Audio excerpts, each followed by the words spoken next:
আমার বাসার সামনে আমি 8 বাচ্চার জানাজা পড়েছি। ইলিয়াস আলী ভাই বিএনপির, ওনার লাশটা যখন মানে চিরে মধ্যে পাথর দিয়ে নদীতে ভাসিয়ে দেওয়া হয়েছে, ঠিক তার পরেই হাসিনা ইলিয়াস আলী ভাইয়ের স্ত্রী এবং তার সন্তানকে পাশে বসিয়ে সান্ত্বনা দিচ্ছেন। তো হয় কি, যার সন্তান গুম হয় নাই, খুন হয় নাই, তার লাইফ তো ভালোই ছিল। যারা পাচার করেছে, এখন এই যে আগেই ভালো ছিলাম, এদেরকে আমি শুধু একটা বলি যে ট্রায়াল হলো আর্টিফিশিয়ালি হলেও এদের কাউরে 1 ঘন্টার জন্য ওরকম একটা আয়না ঘরে যদি রাখা যায়, অথবা তার সন্তানকে, তার বাবা মাকে। প্রফেসর ইউনূস যেদিন প্রথম আয়নাঘর ভিজিট করলেন, ওদিন একটা বাচ্চা মেয়ে গেছিল তার সাথে।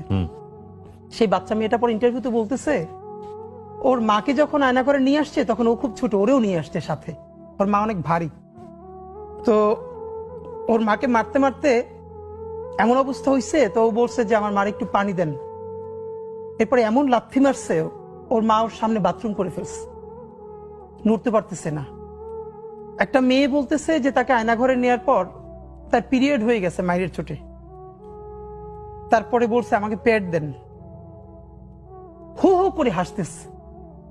আপনি ভাবেন যে আপনার বোন, আপনার, এবং সব থেকে ভয়াবহ এই যে আলেপ আয়নাঘরের একজনকে ধরেছে, আয়নাঘরে নিয়েছে, তাকে জঙ্গি হিসেবে তার জবানবন্দি নেবে, কিন্তু সে দিচ্ছে না। তাকে জঙ্গি হিসেবে জবানবন্দি নেয়ার জন্য তার স্ত্রীকে ধরে নিচ্ছে তার সামনে। আপনি চক্ষু বন্ধ করে ভাবেন যে তার স্ত্রী তখন রোজাদার স্ত্রীকে সে যাতে স্বীকারোক্তি দেয় যে এখানে জঙ্গিপনা আছে আর সে জঙ্গি কার্যক্রমের সাথে জড়িত। এখন পর্যন্ত বেওয়ারিশ কতগুলো লাশ আমরা শনাক্ত করতে পারি নাই। ঢাকা বিশ্ববিদ্যালয়